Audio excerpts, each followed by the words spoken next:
KPBS On Demand is supported by UC San Diego's Art Power, presenting cellist Joshua Roman, performing from his album Immunity, alongside music by J.S. Bach and more, Sunday, June 22nd at UC San Diego's Epstein Family Amphitheater. Reserve your tickets at artpower.ucsd.edu.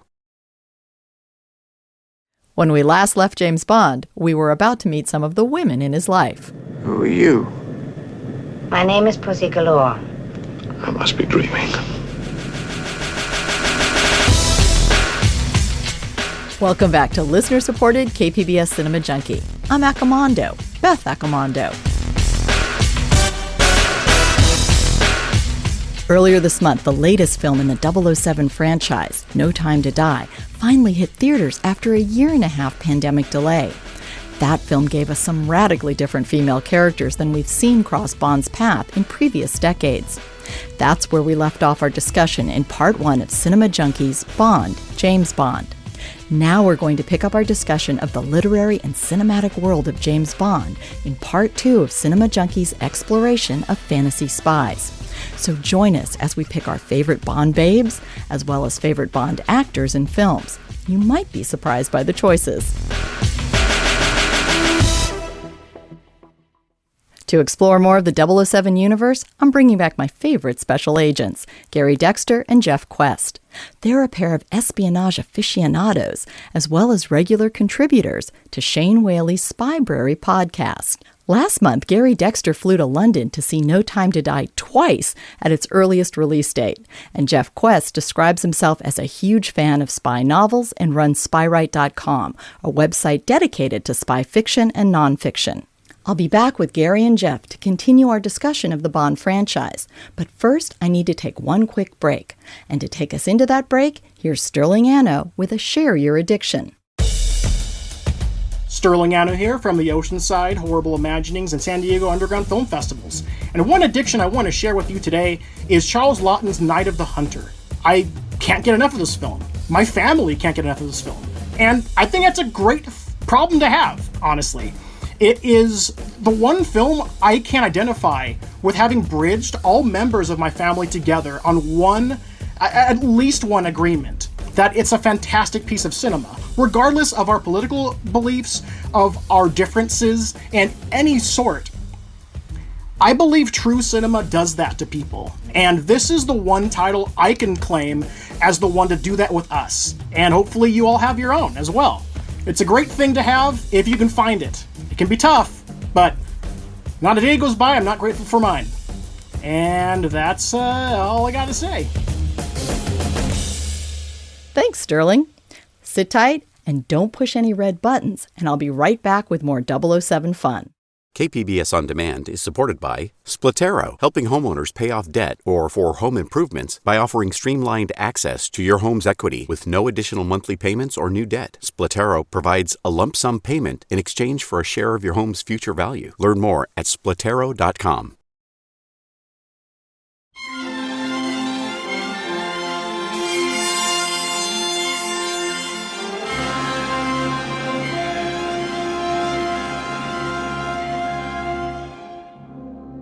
Welcome back. In part 1 of our discussion of Bond, James Bond, we left off discussing the formulaic elements that we expect in a 007 movie. One of the things we've come to expect are Bond girls. Now, the franchise has received considerable criticism for its depiction of women, often being called sexist, chauvinistic, and even downright misogynistic. From our current perspective, many of the early Bond films do have cringeworthy moments, like this from Goldfinger. I thought I'd find you in good hands. Felix! Felix, how are you? Dink, meet Felix Leiter. Hello. Felix, say hello to Dink. Hi, Dink. Dink, say goodbye to Felix. Man talk. Oh, and just for emphasis, Dink gets a slap on the butt from Bond. While such behavior would not be tolerated in a film today, this was 1964, and Bond was never meant to be a role model presented for people to imitate. So to ask those early films from more than a half a century ago to reflect today's attitudes is a bit unfair. And let me put this into a context from the perspective of a 4-year-old girl in 1964. Mary Poppins and My Fair Lady were the top box office draws that year. Doris Day was being pushed on me as a modern woman role model, and the Beverly Hillbillies and Petticoat Junction were the top-rated TV shows. That's a pretty bleak landscape for images of women. So yeah, I'm much more comfortable with Pussy Galore and Diana Rigg's Tracy DiVincenzo as my 60s-era role models than Doris Day. So now let's hear from Jeff and Gary on the legacy of the Bond girls. To lead us into Jeff's comments, here's Ursula Andress, emerging from Jamaican waters to reveal the very first cinematic Bond girl in 1962's Dr. No. Looking for shells? No, I'm just looking. Stay where you are. I promise I won't steal your shells. I promise you won't either. What's your name? Ryder. Ryder what? Honey Ryder. I think we've seen Bond over the years struggle, right? Because I think it was very black and white back in the 60s, the way they could play these characters, I think a little bit more. And as times have shifted, I think there's been tension in how to have Bond interact with some of the female characters that they bring in, especially more recently. And I think it's hard because they want to play with that formula. They want to keep that formula in place, but it's less and less palatable to have a kind of Sean Connery era style in modern times. And I agree with that. I think there's been some, you had Michelle Yeoh as one of the Bond female characters. Would you pass this soap? Over there. You were pretty good with that hook. It comes from growing up in a rough neighborhood. You were pretty good on the bike. Well, that comes from not growing up at all. Here, allow me. Don't get any ideas, Mr. Bond. Just off the cuff, I thought we might link up. Work hand in hand? Stick closer to each other. Maybe we go after General Chang together. Your turn. Thanks for washing my hair. I work alone. The Bond female characters, Halle Berry, I think they were different in the way that they were trying to portray them with Brosnan. Are you going to get me off this thing? What are you, CIA? NSA.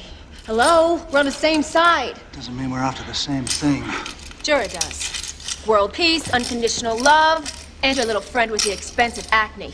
More recently, you see with Daniel Craig, they've done some different things, especially in Casino Royale, where they're trying to make this a darker character and give some more nuance to some of the people that they're bringing in, some of the female leads. By the cut of your suit, you went to Oxford or wherever. Naturally think human beings dress like that. But you wear it with such disdain. My guess is you didn't come from money, and your school friends never let you forget it. Which means you were at that school by the grace of someone else's charity, hence the chip on your shoulder. And since your first thought about me ran to orphan, that's what I'd say you are. Well, you are. I like this poker thing. And that makes perfect sense. Since MI6 looks for maladjusted young men, I give little thought to sacrificing others in order to protect Queen and country. So I think it's a delicate dance that they've been walking, and I don't know if they've been successful all the time, but I appreciate their struggle with it, I guess. Well, of course, the thing that we've seen go away mercifully is the casual violence against the female characters. James, you're hurting I'll do worse than that if you don't tell me. You're doing this under orders, I know. What are they? I don't know what you mean. Liar.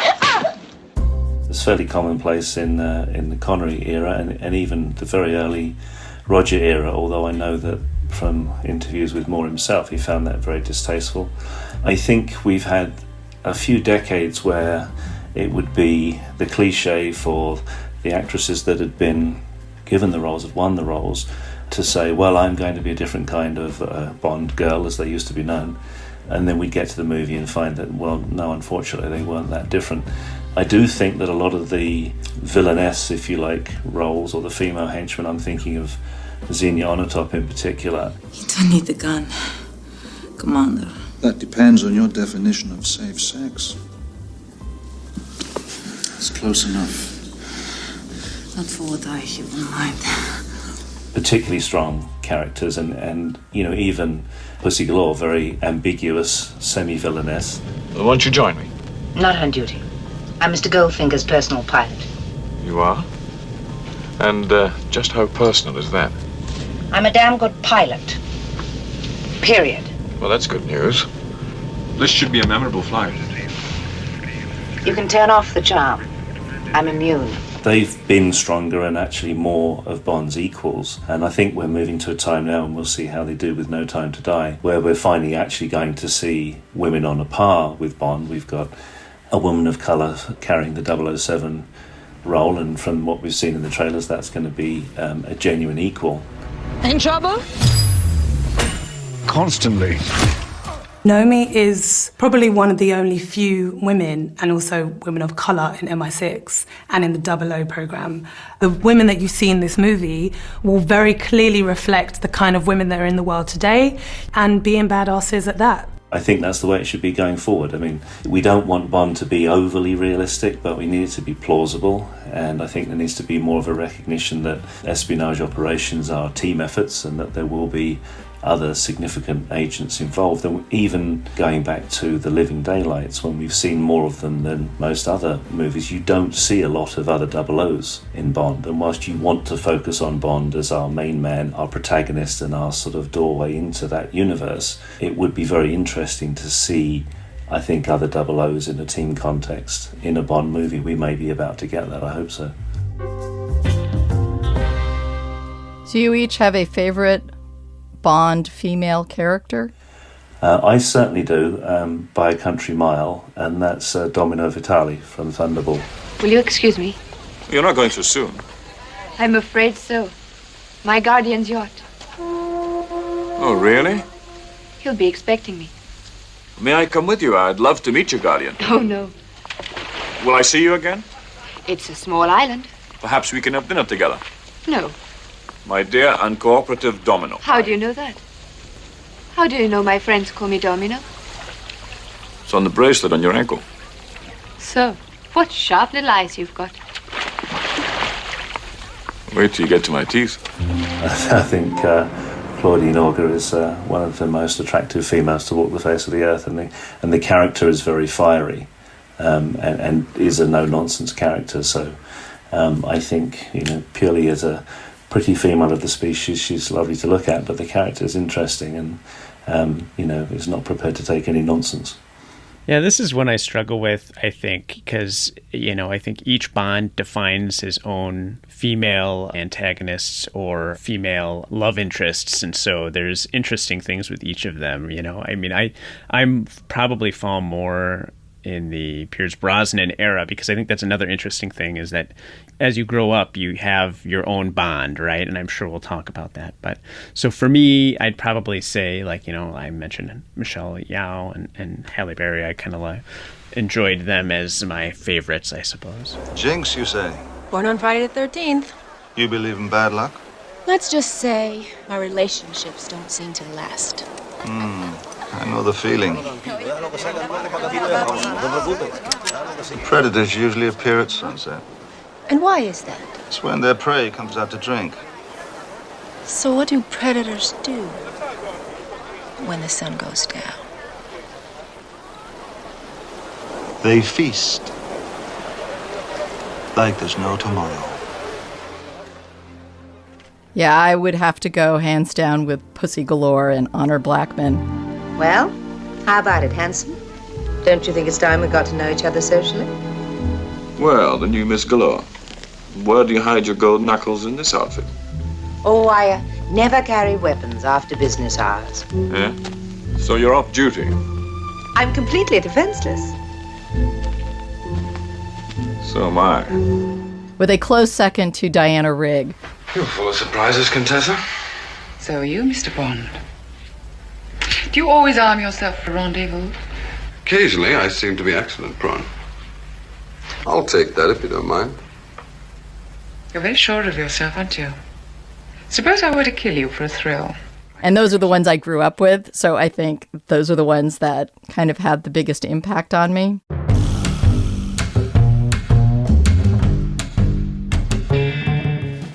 you think these films have packaged Bond so that viewers can kind of live vicariously through him or feel connected to him in some way? But do you feel that there's this vicarious connection to Bond that people have? Definitely. I mean, it flashes me back to being a, 10-year-old running around my backyard with my friends pretending we're spies and secret agents. Get your 007 secret agent pen and disappearing vapor paper separately or packaged with a 007 secret agent ring and ID bracelet. Who doesn't want to do that, right? In the abstract, at least, and especially when put on screen in a James Bond film. I'd love to look as good as any of the James Bonds look in a tuxedo. That's never going to happen, right? And it's so there's that, idea that you can, at a moment's notice, end up anywhere in the world fighting the most villainous person out there and coming out on top. It's wonderful idea and something that probably very few of us will be able to do. Right, pay attention, Bond. This is the Sinclair ZX Spectrum Plus 2. It's a fully operational computer with 128K memory, but it comes with 3 James Bond games and a light gun that fires armor-piercing shells. Now that's your assignment. No, don't sit in that chair. Sorry, Bond. Haven't perfected that yet. The Sinclair ZX Spectrum Plus 2. I don't have much of a different perspective to add. I mean, certainly we all wanted to live vicariously. I mean, as a small boy, when every new movie came out, the first thing you'd look for was, what new die-cast cars would be created that we could recreate car chases and invent our own Bond scenarios. Time for a spin in the new sports car, and behind me, scum sharks. I activated the blast shield and returned fire. Another fish to fry. Happy landings. James Bond Jr. When the video games came along, the same thing was possible, especially through the legendary GoldenEye game. GoldenEye. Load a rumble pack and see how it feels when 007 meets M64. That being said, of course, Bond is not an aspirational character, as Fleming said many, many times. He's far more aspirational, I think, in the movies than in the books. Although, by the same token, in Daniel's era, he got such a regular beating.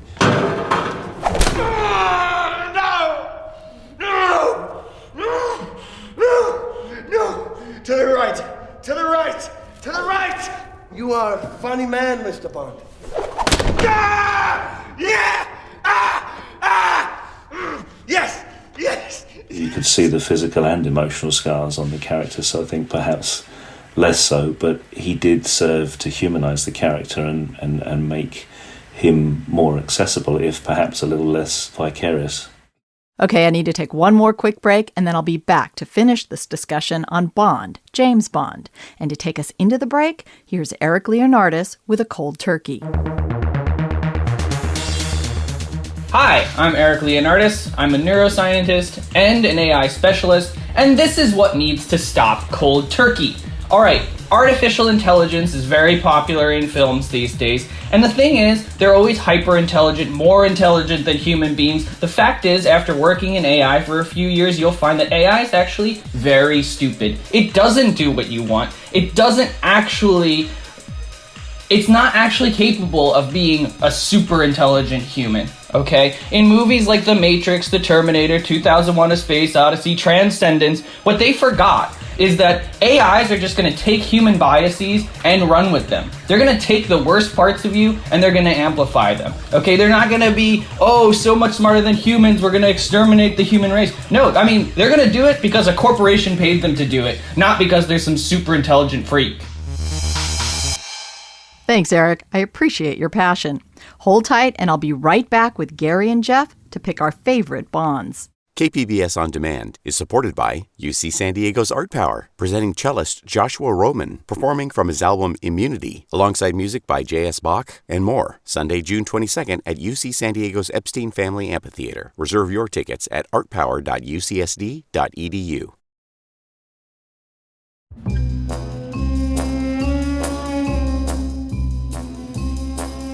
Welcome back. In the official Eon Productions canon of James Bond movies, there have been 6 actors to play the 007 role. So let's look at what each actor brought to the role and how they defined the character. I mean, Connery until Daniel certainly brought a level of plausibility to the character. I hesitate to say realism. Of course. Spectre. And it wasn't a Russian show at all. You've been playing us off against each other, haven't you? But there was that toughness which in most of Roger's tenure is missing. We see some of it in Live and Let Die, I think, because he was still trying to find his feet. My name's Bond. James Bond. I know who you are, what you are, and why you have come. You have made a mistake. You will not succeed. Rather a sweeping statement, considering we've never met. By and large, Roger's trademark was the quip. You're not a sportsman, Mr. Bond. Why did you break off the encounter with my pet python? I discovered he had a crush on me. If not actually breaking the fourth wall, then a certain level of knowing look to the camera, shall we say. When one is in Egypt, one should delve deeply into its treasures. And of course, George, infamously, with his... This never happened to the other fella. Was somewhat treading the line between the two. I'm a big fan, actually, of Brosnan. I think Brosnan's unfairly maligned because I think he was the first actor to kind of look at the oeuvre of what had gone before and produce a persona that was emerging of the sort of Moore-esque knowing nod to the camera and the grittiness of Connery. And I think to some extent he's maligned because of the disaster of Die Another Day. Was it painful? The gene therapy? You couldn't possibly imagine. Oh, good. I'm glad to hear that. Oh, but there have been compensations. Like watching you flail around in your ignorance. Granting you life day by day just to see if you get wise. It's been fun. Well, the fun is about to come to a dead end. We only met briefly, you and I. But you left a lasting impression. You see, when your intervention forced me to present the world with a new face, I chose to model the disgusting Gustav Graves on you. Oh, just in the details. That unjustifiable swagger, your crass quips, a defense mechanism concealing such inadequacy. My defense mechanism is right here. But I think, for one thing, every actor is a product of their time as well. They are a person of their time, and that inevitably bleeds into their portrayal. And then, of course, what's going on in the world, to what extent the script draws on that, melds together.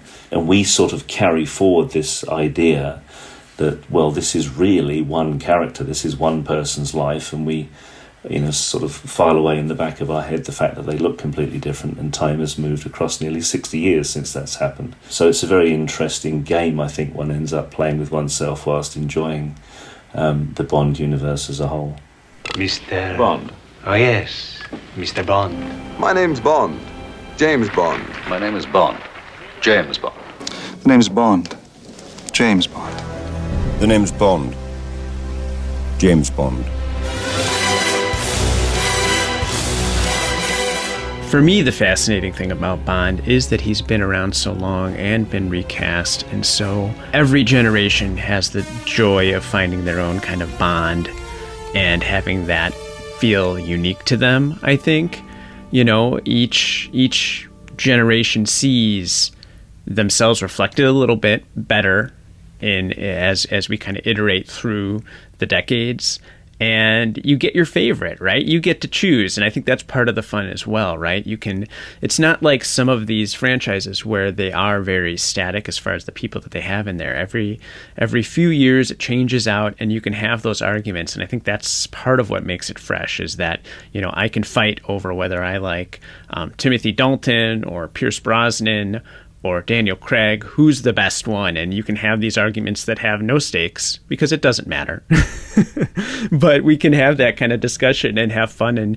And that's what I think has really kept those flames of fandom going for so long. 007 seems to have the situation well in hand. I just remember when they cast Daniel Craig. Oh my God. Oh, he's blonde. Oh, he's short. Oh, he's this. He looks, it was Like, the amount of outrage that came out initially, I thought was really interesting. I knew it was too early to promote you. Well, I understand double O's have a very short life expectancy. So your mistake will be short-lived. To me, Casino Royale was just a great reboot of the franchise that just reinvigorated my love for it. Any thug can kill. I want you to take your ego out of the equation and to judge the situation dispassionately. If Gary thinks Pierce Brosnan has been maligned, I think Timothy Dalton is probably one of my favorite actors in Bond, but I don't think he got the best movies. And I think that's a shame, because I think if he got one of the better scripts, he might have really had a great Bond film. But I really do enjoy him in the role, and I think I enjoy him more than Pierce Brosnan or Roger Moore, personally. Who are you? Bond, James Bond. Exercise Control 007 here. I'll report in an hour. Won't you join me? Better make that 2. I would just say yes, I completely agree with you. And I think, honestly, though, I think he had one good Bond movie and one really bad Bond movie. I think The Living Daylights was really good. This plot to kill agents sounds rather far-fetched, sir. I know General Pushkin. What do you think I don't? I've dealt with him on several occasions. Our paths have crossed over the years. He's tough and resourceful, but I can't believe he's a psychotic. And License to Kill was really bad. I think that's too bad for him, because it sounded like he just got caught in a bad moment where they weren't able to make that third one that he was planning on. And so that might have been where they could have course corrected a little bit. But I think the second one being not very good is what left a lot of people with a very bad taste in their mouth. Yeah, I agree fully. I think The Living Daylights is one of the standout movies, and I think his portrayal in that is probably closest to the literary Bond. And as you say, Jeff, just as Brosnan suffered with Die Another Day, I think the same thing happened there with Timothy's last outing too. Really, 007? Q, what the hell are you doing here? I might have killed you. Well, I'm on leave. Thought I'd pop round and see how you're getting on. You all right? Yes, of course I'm all right. How'd you find me? Well, Moneypenny, of course. She worried sick about you. This is no place for you, Q. Go home. Oh, don't be an idiot, 007. I know exactly what you're up to, and quite frankly, you're going to need my help. Remember, if it hadn't been for Q Branch, you'd have been dead long ago. I think it's, if we're going to talk about what makes a good Bond, I think it's finding somebody who can balance the seriousness with the silliness. And, every Bond kind of like goes from one side to the other on that. And some go too far and some go one way and some go too far the other way. And so it's really figuring out where you can find the middle ground and hitting that. And I think I think that is really important. You got to be able to have a little bit of fun with it, because you're James Bond. It should be fun, right? And I think you can, of course, go too far to the serious side with that. And so you got to kind of find the middle lane there.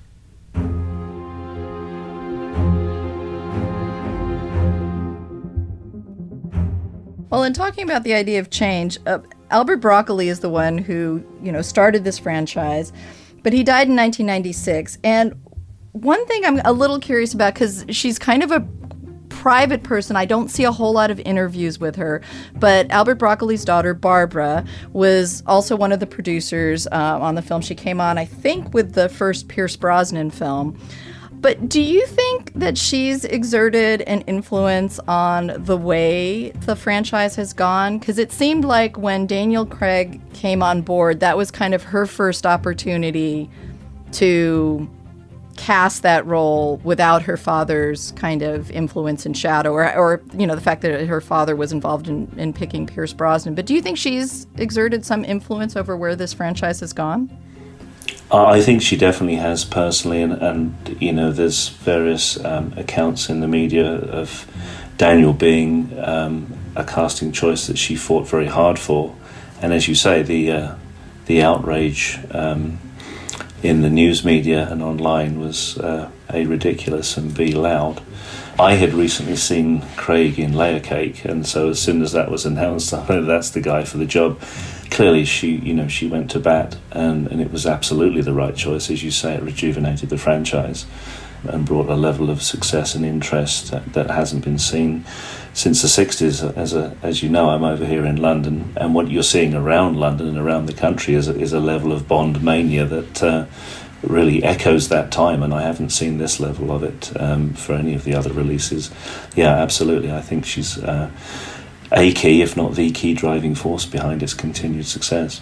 Yeah, and I think she also plays a very strong role in kind of constraining Bond. I think what we've seen is, a real focus on keeping it in the film universe. There's not, at least to now, been talk of some sort of TV spin-off or spinning off into another character of, the Bond universe, like Moneypenny, things like that. We haven't really seen that, and I think a lot of that comes down to really wanting to focus on this kind of crown jewel of James Bond and make the best James Bond versus trying to kind of diversify the brand, so to speak. But at the same time, I think from the very beginning, Bond has been commercialized in such a unique way to almost any other movie character out there. You look at all of the merchandise and the product placement that's out there. It's a very savvy business move that's continued on to now, I think, to keep that character profitable and in pop culture. Former SAS types with easy smiles and expensive watches. Rolex? Amiga. Beautiful.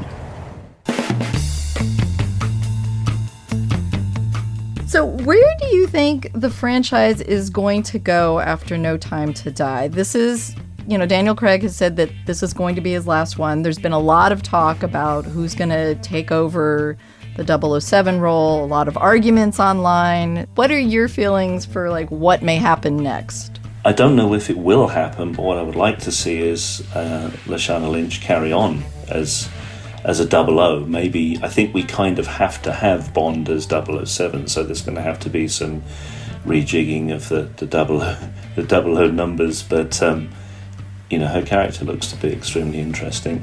I think we're at long last, after many, many decades, if not centuries, getting better representation in our pop culture. I want to see that continue. I absolutely adore Jeffrey Wright as Felix Leiter, but that might be because I adore Jeffrey Wright in pretty much any role, but I think he's fantastic in that role. It would be nice to see him continue. I don't think that we will see a sort of Moore-esque return. I just don't think that's a style that's ever going to fly again. As I mentioned earlier, I think Casino and Daniel's era in general is strongly influenced, if not a reaction to, the success of the Bourne franchise. You could sort of argue that Mission Impossible is filling the Moore-esque void, although it's a lot less knowingly tongue-in-cheek. It takes itself very seriously. It's just giving us this extreme end of the fantasy spy genre. So I think we'll carry on in the same vein. I very, very much hope in my fanboy fantasy casting that we get Richard Madden as Bond, but I think he may have achieved a level of success that has pushed him out of that, and especially as he's probably got obligations to the Marvel Universe for a few films yet.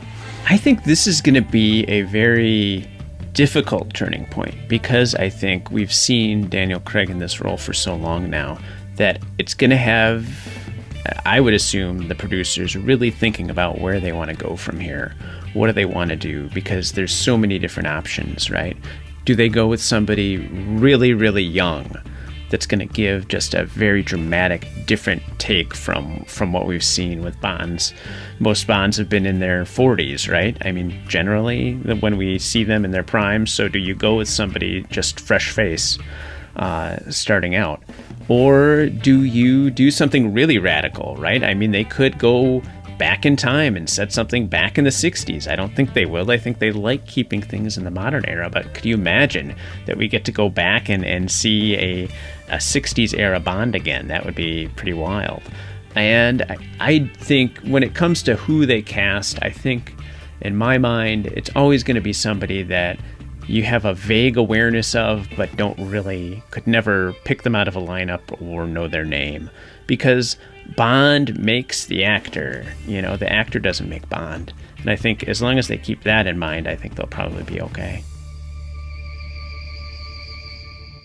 Now, we mentioned that Bond is a fantasy spy, and that he inspired a lot of imitators. Do you each have a favorite kind of spy film that's been inspired by Bond, that's this fantasy Bond? I mean, for me, I think it's the In Like Flint films with James Coburn. Why would anyone want to kill Mr. Cramden? I think the dot was meant for me. Seems I have a job, whether I want one or not. But do each of you have kind of your own non-Bond fantasy spy favorite? For me, more recently, I have to say it's the Mission Impossible film series. I think that's taken all of the stunts that you expected out of a Bond film and cranked it to 11. I'm on the plane! Open the door! How did you get in the plane? Not in the plane! I'm on the plane! Open the door! You can't believe some of the stuff you see there, and it's definitely in that vein of the spy fantasy. But I also like how it has a team kind of base, which I think is an interesting shift from James Bond. Benji, open that door right now! Yeah, I'm trying! If I'm watching a James Bond film, while I do appreciate seeing some of those supporting characters, I don't want to watch a film of them doing stuff, which I think we've seen in some of the other movies, the Daniel Craig movies, where they've tried to give like M a subplot and Moneypenny, and they're all kind of running around doing stuff. No, I don't need that. I need to see James Bond. I need to see him doing stuff. And they can go do that, in the background in the novelization of the movie. I don't need to see that here. I want to see James Bond. But in a Mission Impossible, yes, let's see the team. Let's see them doing all this kind of fun stuff around Tom Cruise. So those films are my kind of second runner-up to James Bond.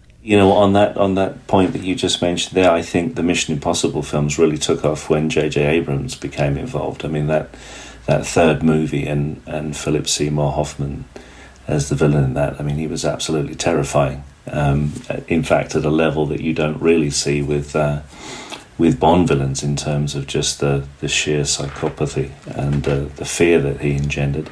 And you're going to tell us everything. Every buyer you've worked with, every organization. What the hell is your name? Names, contacts, inventory lists. You have a wife, girlfriend? It's up to you how this goes. Because you know what I'm going to do next? I'm going to find her. Whoever she is, I'm going to find her and I'm going to hurt her. I love the Flint movies, and I've, like yourself, and I've been saying to anyone that will put up with me that it's high time we found somebody with the charisma of James Coburn and redid those movies. They're just extraordinary, and I think there's so much more life in that franchise. And I really, really enjoyed Guy Ritchie's Man from U.N.C.L.E. redo, although, and this is completely paradoxical for me, I felt that for an Uncle movie it was too grounded. We recently discovered the existence of an international criminal organization with ties to former Nazis. Rumor has it they've built an atom bomb. We have no choice but to work together to infiltrate this organization. We'll leave you two to get acquainted. I thought it was terrific, and I'm hoping there's continual talk about revisiting it, but with Armie Hammer's recent challenges, I don't know whether that's going to be possible, which would be a shame because I thought he was great in the Kuryakin role, and having Kuryakin have anger management issues was fun and very different. But if they do make it again, then I think that's a framework that really, really allows you to go to town and maybe sort of do the Austin Powers level, but dial it down by 3 notches, and you'd have a really fun movie. And kind of to go out with, do you each have a favorite Bond and or Bond movie? I mean, I don't know if your favorite Bond and the favorite Bond movie line up together, but what would you leave us with as kind of your choice of the best Bond? Okay, pressure's on. I'd say I really do like The Living Daylights. I think that's probably of the Bond movies. I rewatched it again recently, and I really did enjoy that one. But favorite Bond, I think, is a little different. I think Pierce Brosnan overall. He was the one that I was watching the most, even though, I grew up watching Roger Moore run up and down the Golden Gate Bridge endlessly on the, ABC movie of the week or whatever. I think Pierce Brosnan is my favorite Bond. By what means shall we execute you, Commander Bond? What, no small talk? No chit-chat? That's the trouble with the world today. No one takes the time to do a really sinister interrogation anymore. It's a lost art. which I know is sacrilege to all those Connery lovers. So, sorry. Shocking. For me, it's a very, very difficult question to answer because both depend to some extent on what kind of a mood I'm in and what sort of movie I want to watch. I have to say that I seldom watch a Roger movie, and when I watch any more Bond, I'm enjoying it because of the man we know Roger Moore to be, rather than his portrayal of Bond as a character. You have a nasty habit of surviving. Well, you know what they say about the fittest? Certainly Connery brings that level of verisimilitude to the character. You look pale, Mr. Bond. I hope I didn't frighten you. No, you see, I've always been a nervous passenger. Some men just don't like to be driven. No, some men just don't like to be taken for a ride. And that's Daniel's great strength, I think, as well as his vulnerability. If I absolutely have to pick one, then I tend to always go with Skyfall. I just thought Skyfall was an extraordinary movie at an extraordinary moment in the franchise. Q?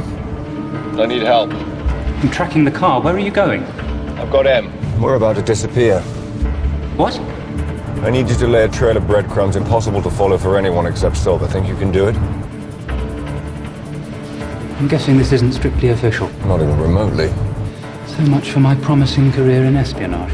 And it's a strange movie in one regard, in that even though it plays a lot on backstory of all of the characters really, but particularly Bond and M, if you took out the Bond aspect of it, it would take very minimal script tuning to make that work as a standalone espionage/thriller movie. And I think that's kind of a remarkable achievement, to be all things to all people. And it just was this exceptionally brash film. And so, yeah, for me, Skyfall. Yeah, I agree. It's very hard for me to pick, but I think my favorite Bond movie is From Russia with Love.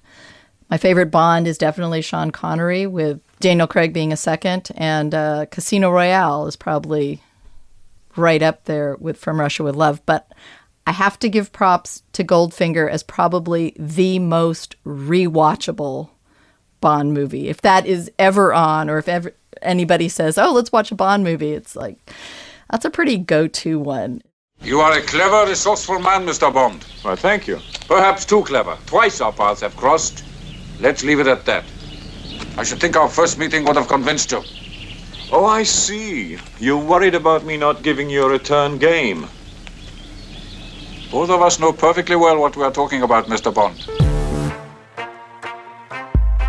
That wraps up another edition of KPBS listener-supported Cinema Junkie. But it doesn't wrap up my discussion with Jeff and Gary, because they'll be back to discuss the more realistic spy world of John le Carré. And remember to check out Cinema Junkie Presents Geeky Gourmet, where I show you how to make food themed to each podcast. The videos are available on the KPBS YouTube channel, and the latest one shows you how to make food themed to the 3 locations featured in No Time to Die: Jamaica, Norway, and Matera, Italy. Not only that, but I'll show you how to make a cake with the famous gun barrel design of the 007 Open. And coming up, I'll speak with a mixologist about Bond cocktails. Dry martini. Oui, monsieur. Wait. 3 measures of Gordon's, 1 of vodka, half a measure of quinoa lily. Shake it over rice, and then add a thin slice of lemon peel. I'd like to acknowledge the talented team that makes Cinema Junkie happen. Podcast coordinator, Kinsey Moreland, technical director, Rebecca Chacon, and director of sound design, Emily Jankowski. Till our next film fix, I'm Beth Accomando, your resident Cinema Junkie. Now pay attention, 007. I've always tried to teach you 2 things. First, never let them see you bleed. And the second? Always have an escape plan.